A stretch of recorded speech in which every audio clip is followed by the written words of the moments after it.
बहुत बहुत धन्यवाद आप लोगों को, अभिनंदन आप लोगों का। भारत के श्रम, रोजगार, युवा कार्यक्रम एवं खेल मंत्री डॉक्टर मांडविया जी,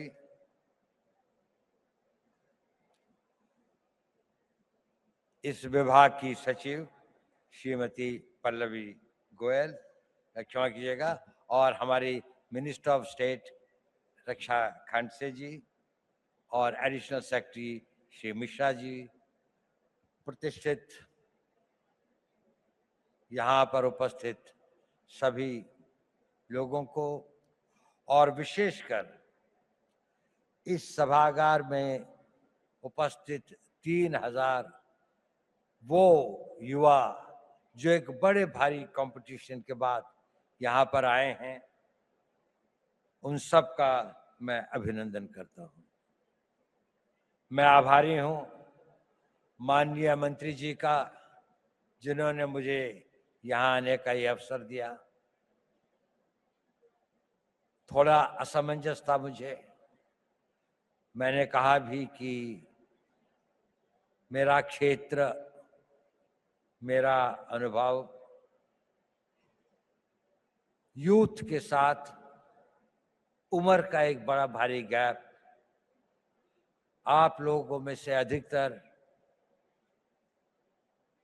मेरे से 60 वर्ष से अधिक छोटे हैं।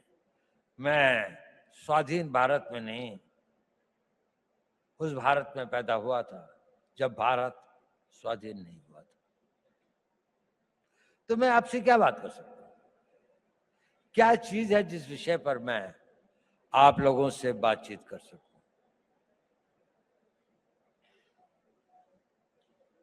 जब मेरा यौवन था तो उसको मैं भूल चुका, बहुत समय हो गया।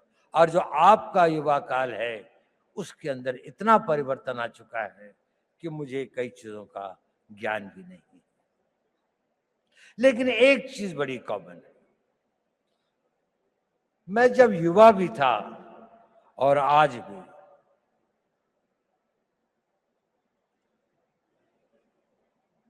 एक चीज का मैंने देखा, वो हमेशा आपके साथ चलती है, आपको पता हो या ना हो,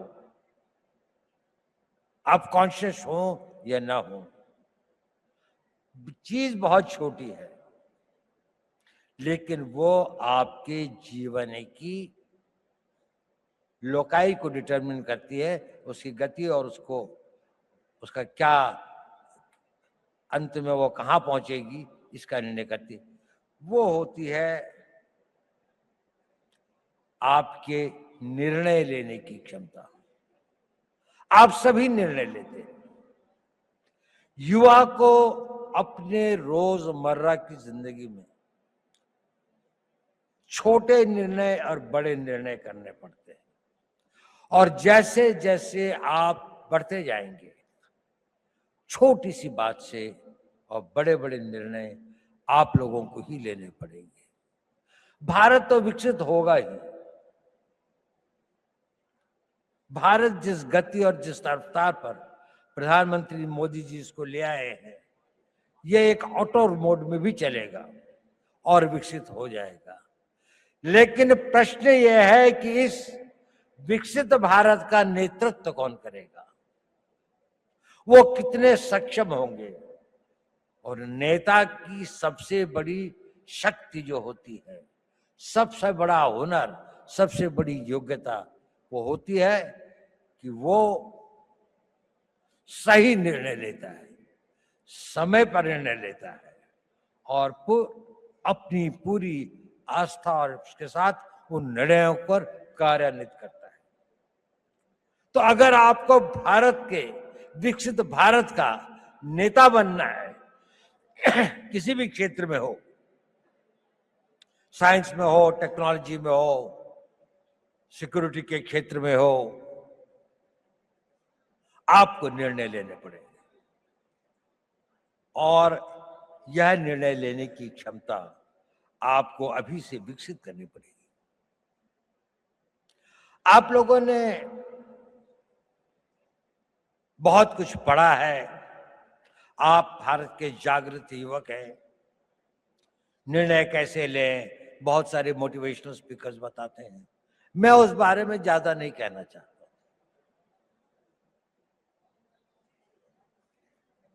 मैं छोटी सी बात कहना चाहता हूं, आप जब निर्णय लें तो आज के लिए नहीं, अपने आने वाले उस भविष्य के लिए निर्णय लें। दूरदर्शी भाव से निर्णय लें। आज का निर्णय तो लगता है कि ठंड बहुत है, रजाई में बैठे रहें, लेकिन अगर आपको कंट्री को रिप्रेजेंट करना है तो आपको लगता है नहीं, मुझे 4 बजे दौड़ने के लिए जाना ही चाहिए, मुझे अपनी फिजिकल फिटनेस रखनी चाहिए। अभी 1 जनवरी को कई लोगों ने बहुत सारे निर्णय लिए होंगे।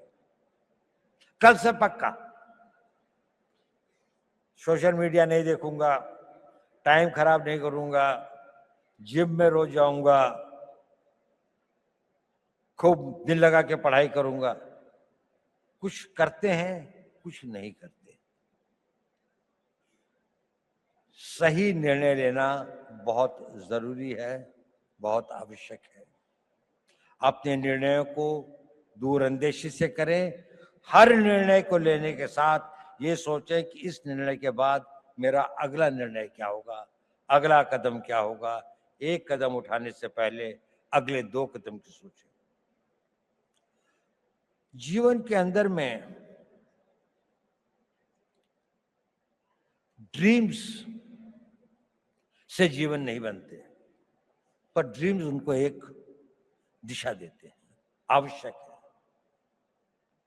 उन ड्रीम्स को डिसीजंस में बदलना पड़ता है और उन डिसीजंस को लाइफ की रियलिटीज में बनना पड़ता है। कुछ लोग जो इसे कर पाते हैं वो सक्सेसफुल हो जाते हैं, उन्हें सफलता प्राप्त होती है। बाकी लोग ड्रीम्स से और डिसीजन तक के कुछ वाक हो जाते हैं, कुछ डिसीजन से इम्प्लीमेंटेशन तक में भटक जाते हैं, तो गंतव्य तक नहीं पहुंचते। आप सब लोगों में असीम संभावनाएं हैं। आप में यौवन की ऊर्जा है, आप में बड़े बड़े सपने हैं, आप में वो शक्ति है, आप में वो प्रवाह है जो ये कहता है कि मैं समुद्र को पी जाऊंगा, मैं दुनिया को बदल डालूंगा। उस तरह की शक्तियों को लेकर आप आए हैं और आप बहुत भाग्यवान हैं कि आप उस भारत में पैदा हुए, एक स्वतंत्र भारत में। ये स्वतंत्र भारत हमेशा ऐसा नहीं था जितना स्वतंत्र आपको दिखाई देता है। सदियों तक हमारे पूर्वजों ने इसके लिए बहुत कुर्बानियां सही, बहुत अपमान सहे, बहुत असहायता के दौर से गुजरे। कई लोगों को फांसी चढ़नी पड़ी, भगत सिंह को फांसी के फंदे को स्वीकार करना पड़ा, सुभाष बोस को जीवन भर संघर्ष करना पड़ा, महात्मा गांधी को सत्याग्रह करना पड़ा और अनगिनत लोगों को अपनी जानें देनी पड़ी। ये संघर्ष चलता रहा। हमारे गांव जले, हमारी सिविलाइजेशन को समाप्त किया गया, हमारे मंदिरों को लूटा गया और हम एक मूक दर्शक की तरह असहाय होकर इसको देखते रहे। ये इतिहास हमें एक चुनौती देता है कि ये उस भारत का आज हर युवक के अंदर वो आग होनी चाहिए कि मैं, प्रतिशोध शब्द अच्छा तो नहीं है, लेकिन प्रतिशोध भी अपने में एक बड़ी भारी शक्ति होती है। हमें अपने इतिहास का प्रतिशोध लेना है। हमने इस देश को फिर वहां पहुंचाना है जहां पर हम अपने हक, अपने विचार और अपनी आस्थाओं के आधार पर एक महान भारत का निर्माण कर सकें।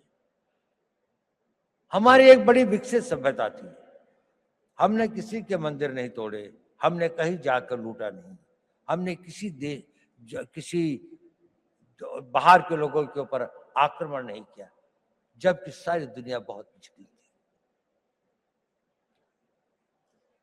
परंतु क्योंकि हम अपनी सुरक्षा और हम अपने आप को समझ नहीं पाए कि हम को क्या खतरे हैं, हम उनके प्रति उदासीन रहे, तो हमें इतिहास ने एक सबक सिखाया। क्या हमने वह सबक सीखा? क्या उस सबक को हम याद रखेंगे? अगर आने वाली पीढ़ियां उस सबक को भूल जाएंगी तो ये इस देश का सबसे बड़ा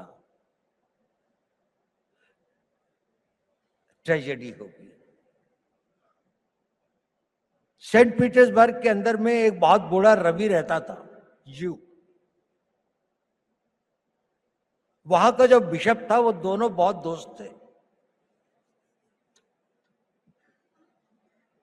तो एक दिन बिशप उसके घर पे आया तो रवि जो था करीब 80-85 साल का था, तो उसकी आंखों में आंसू थे। उसने कहा, रवि क्या बात है, आज तुम उदास लग रहे हो? नहीं, उसने कहा सोच रहा था।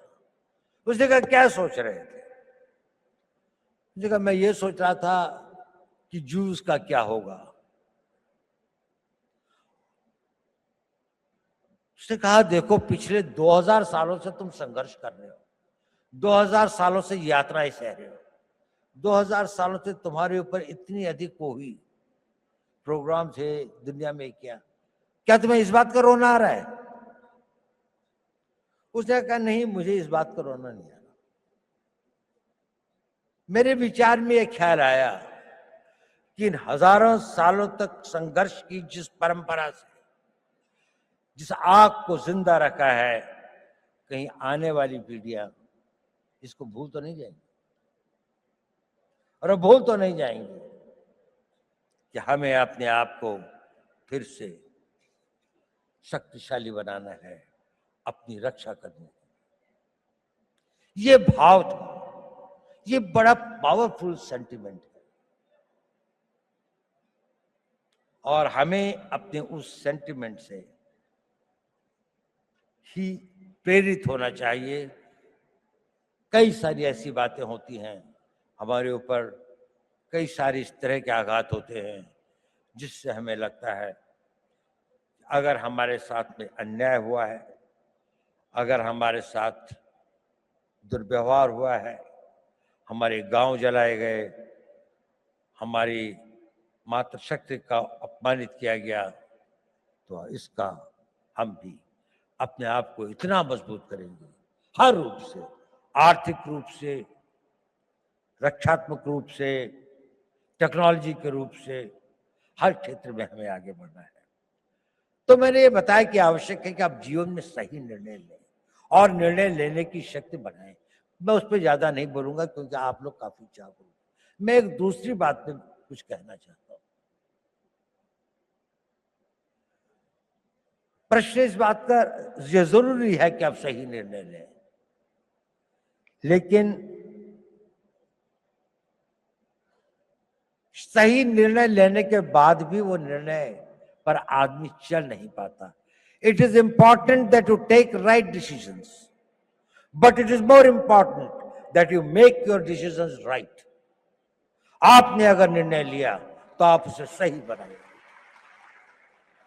और डिसीजंस राइट बनाने में ही कठिनाई होती है, वहीं पर संघर्ष करना पड़ता है। इस अपने डिसीजंस को जो आप लेते हैं उनको राइट करने के लिए आपको खटना पड़ता है, साधना करनी पड़ती है, मिटना पड़ता है, जल तिल तिल भर के जलना पड़ता है, और लंबे समय तक चलना पड़ता है। एक दिन में सपने पूरे नहीं होते, एक किसी काम को करने से मंजिल नहीं मिलती। ये छोटे छोटे कई काम होते हैं जो आपको करने हैं। देखिए, मोटिवेशन टेम्पररी होता है, जरूरी है, लेकिन मोटिवेशन कुछ क्षण, कुछ घंटे, कुछ दिन आपके साथ रहता है। आपका डिसिप्लिन इंड्योरिंग होता है, वो आपके साथ रहता है। उस मोटिवेशन को परिवर्तित करना पड़ता है अपनी लाइफस्टाइल में परिवर्तित करके उसको डिसिप्लिन में लाने।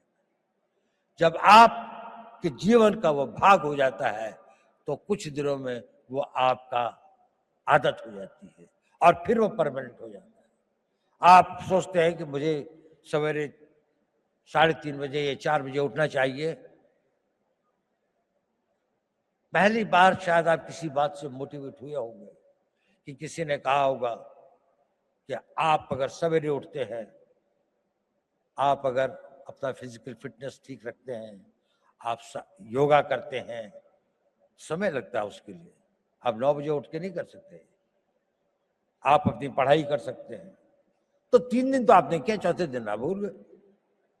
लेकिन अगर आप में डिसिप्लिन आ जाता है तो फिर ये हो जाए, और अगर वो आपका नेचर बन जाता है तो फिर जीवन भर आप ये करते रहते।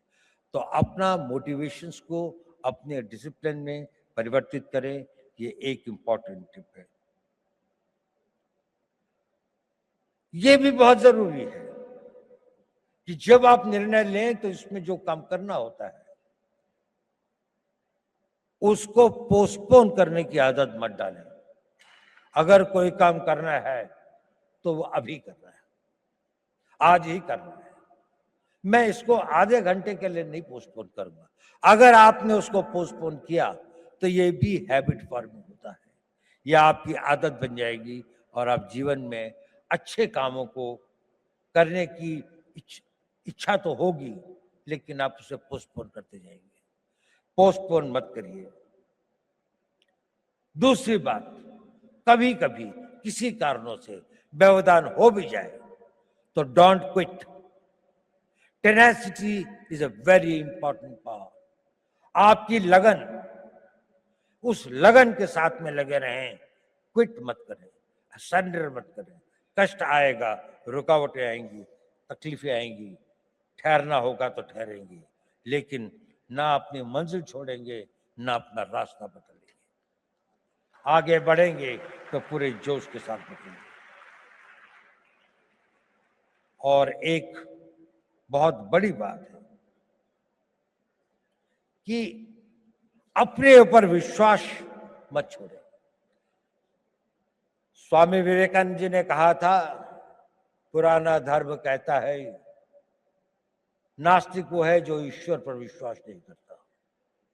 नया धर्म कहता है नास्तिक वो है जो स्वयं पर विश्वास नहीं करता। यदि आपको ईश्वर पर विश्वास है तो अपने पर विश्वास करना सीखिए।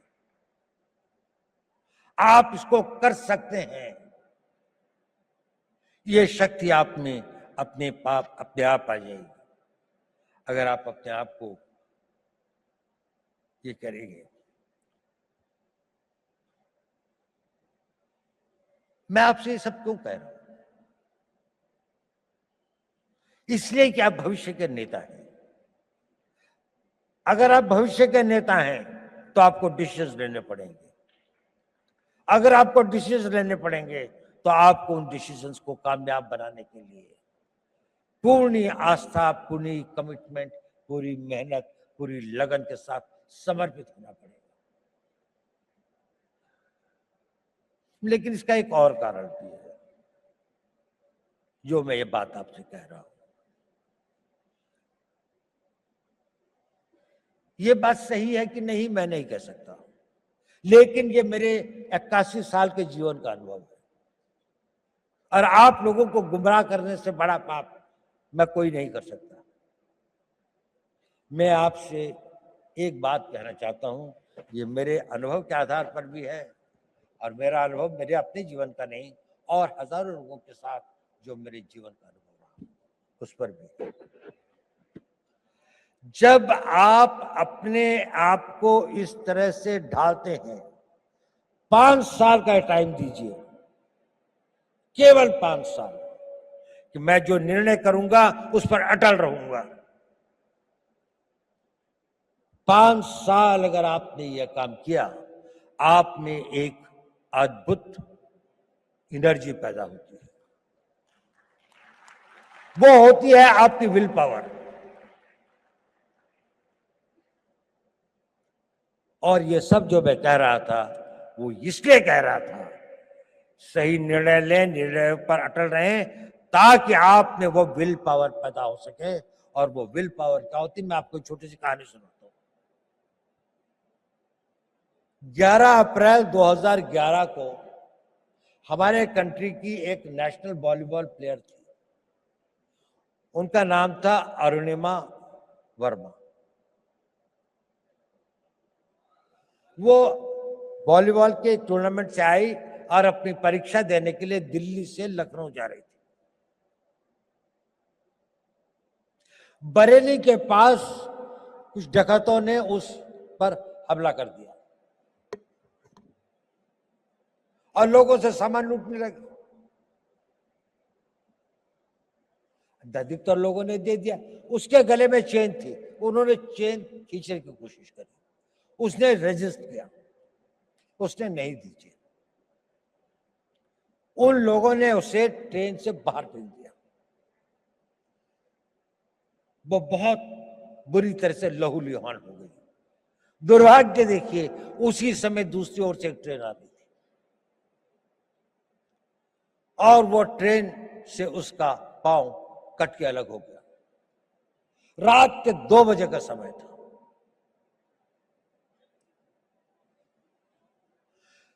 उस पटरी के ऊपर कई बड़े बड़े चूहे थे, वो उसके मांस को खाने लगे। वो वेदना में कराह रही थी पर कोई नहीं था। उस सुनसाने में, उस वीराने में कोई नहीं था। वो लहूलुहान, उसका बहुत खून बह चुका था। सवेरे लोग वहां पहुंचे तो उसको उठाया, ले गए। नेशनल प्लेयर थी, दिल्ली लाए, all India institute of medical sciences में उसका उपचार हुआ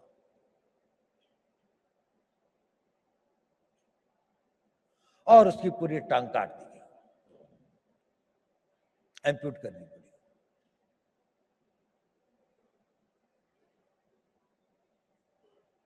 वो बिल्कुल एक विकलांग होकर अपने घर में पड़ी थी, लेकिन उसने ये इरादा किया कि नहीं, मैं विकलांग नहीं, मैं माउंट एवरेस्ट पे चढ़ूंगी।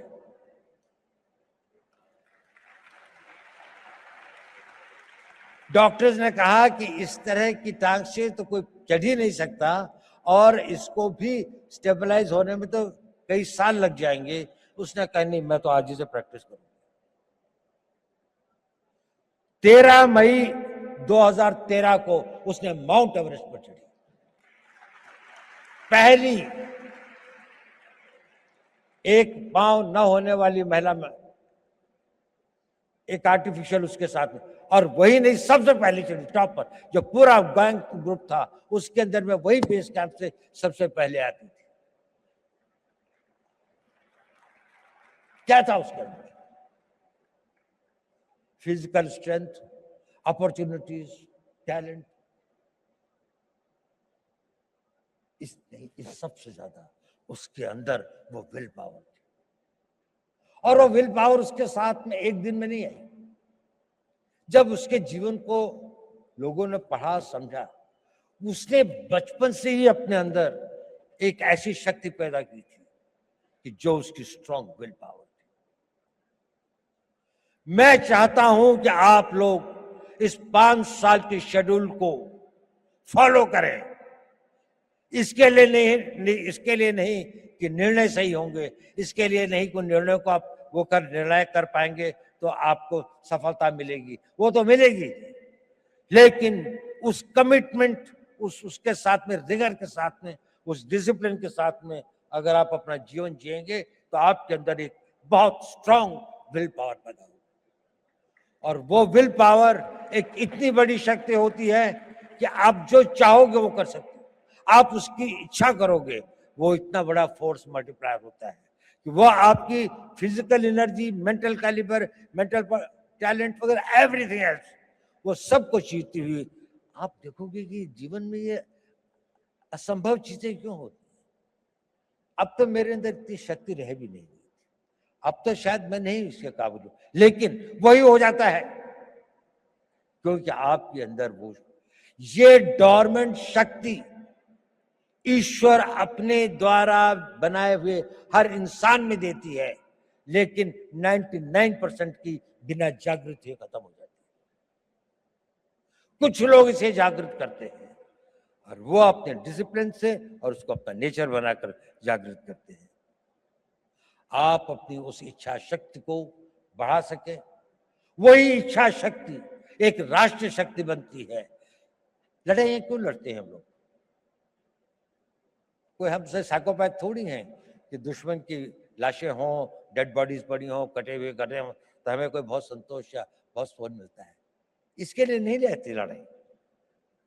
लड़ाइयां लड़ी जाती हैं किसी देश के मनोबल को तोड़ने के लिए, ताकि उसका मनोबल इतना टूट जाए कि वो हमारी इच्छाओं के अनुसार संधि कर सके, हमारी बात को मान सके, जो हम चाहते हैं वो उसे प्राप्त कर सके। जब आप लोगों में इच्छा शक्ति होगी तो राष्ट्र का मनोबल बनेगा।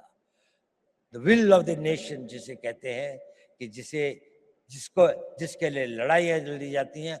आज भी आप देख लें, जितनी भी लड़ाइयां हो रही हैं, जितने भी संघर्ष हो रहे हैं, कोई ना कोई कंट्री अपनी बात को दूसरी के ऊपर में थोपना चाहता है, उसके लिए वो शक्ति का प्रयोग कर रहा है। अगर आप इतने शक्तिशाली हैं कि कोई इसको ना कर सके तो आप हमेशा स्वतंत्र रहेंगे। लेकिन अगर आपके पास में सब कुछ है लेकिन वो मनोबल नहीं है, तो आपके अस्त्र शस्त्र सब बैठे रह जाएंगे। और उसके लिए चाहिए नेतृत्व। आज हम बहुत भाग्यशाली हैं कि देश में ऐसा नेतृत्व है, एक ऐसा नेतृत्व जिसने 10 साल में देश को कहां से कहां पहुंचाकर एक ऑटो बोर्ड में ले आए। उनकी कमिटमेंट, उनकी मेहनत, उनकी टोटल डेडिकेशन हम सब के लिए एक आदर्श है। देखिए, नेपोलियन बोनापार्ट एक बड़ा भारी योद्धा था। यह आपके लिए रेलेवेंट है क्योंकि आप लोग नेता हैं कल के। आप लोगों ने नेतृत्व करना है। कोई आर्मी का जनरल बनेगा, कोई इंटेलिजेंस का चीफ बनेगा, कोई बहुत बड़ा डॉक्टर बनेगा, कोई इंजीनियर होगा, कोई बड़ा बड़ा एडमिनिस्ट्रेटर होगा, कोई बहुत अच्छा डिप्लोमेट होगा, कोई राजनीतिक नेता भी होंगे कुछ लोग। नेपोलियन एक बात कहता था, I am not afraid of 1,000 lions led by a sheep, but I am afraid of 1,000 sheep led by a lion. अगर हम 3,000 लॉयन पैदा कर दें, नेपोलियन कहता था मुझे 1,000 शेरों की फौज से डर नहीं लगता, अगर उसका नेतृत्व एक भेड़ का बच्चा कर रहा हो। लेकिन अगर भेड़ों की फौज होगी, पर अगर भेड़ों की फौज का भी नेतृत्व करने वाला एक शेर होगा, तो मुझे उससे बहुत डर लगता है। क्या इस भारत मंडपम में बैठे 3,000 शेर पैदा कर सकते हैं? 3,000 वो लोग कर सकते हैं। अगर आप नेतृत्व करेंगे तो देश पीछे चलेगा। जहां आप ले जाएंगे देश वही जाएगा। आज देश कहां जा रहा है? इसकी कल्पना, जिसने इसकी कल्पना करी, मोदी जी ने इसकी कल्पना करी।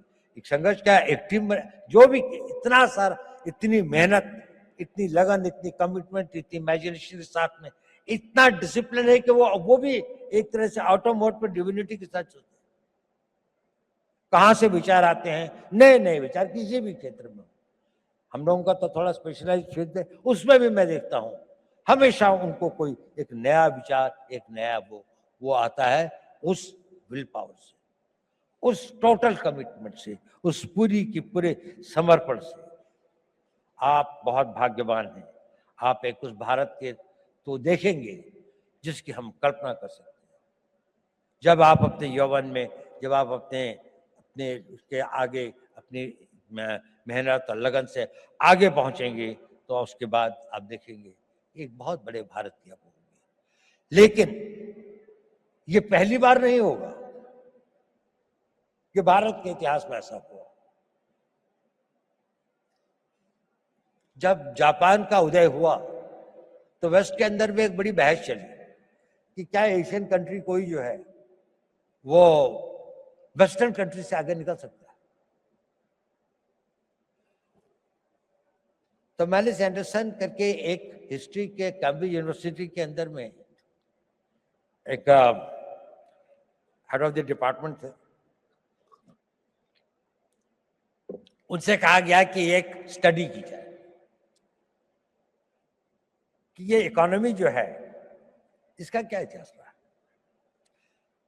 तो मैलिस ने एक किताब लिखी जिसका नाम है वर्ल्ड हिस्ट्री ऑफ इकोनॉमी, और उसने वो फर्स्ट सेंचुरी से लेके 19th सेंचुरी तक लिखी। और उसमें उसने कहा कि इसमें से 1700 साल तक अधिकतर इंडिया की, नहीं तो कभी कभी चाइना की इकोनॉमी ही वर्ल्ड की सबसे बड़ी इकोनॉमी थी। और बड़ी नहीं थी कि टुगेदर इन दोनों के बीच में लगभग 55 to 60% इकोनॉमिक पावर थी, बाकी सारी दुनिया में 40%। भारत ने बहुत बड़ी बड़ी सक्सेसेस देखी हैं। हमें 150-200 साल लगते हैं। ऐसे कई बड़े कालखंड आए हैं जिसमें वो अपनी पराकाष्ठा पर था, साइंस की, टेक्नोलॉजी की, आर्थिक विकास की, लेकिन हम वहां से गिर भी सकते हैं। There is nothing permanent in life. आपको अपने हर दिन की उसकी रक्षा प्रतिदिन करनी पड़ती है। ये एक परपिचुअल स्ट्रगल होता है। नेशनहुड और राष्ट्र को मजबूत रखना ये एक निरंतर संघर्ष है, जैसे कि आपका भी संघर्ष निरंतर है। ये कभी समाप्त नहीं होता। आखिरी सांस तक आपका जीवन तब तक सार्थक है जब तक आप सोचते हैं कि मेरे लिए करने के लिए कल भी कुछ है। अगर आपके पास कल कुछ नहीं है तो आपका जीना बेकार है। आप सोचते हैं और जो कल मैंने करना है वो डिसिप्लिन आपके अंदर वो इच्छा शक्ति पैदा कर देगी। उसके लिए शक्ति भी आएगी, समय भी होगा, संयोग भी होगा और आप उसे कर भी पाएंगे और आप कामयाब हों। मेरी यही शुभकामनाएं आप लोगों को मेरा बहुत बहुत। आप भारत के भविष्य हो, के कर्णधार हो, आप लोग फले फूले। मेरे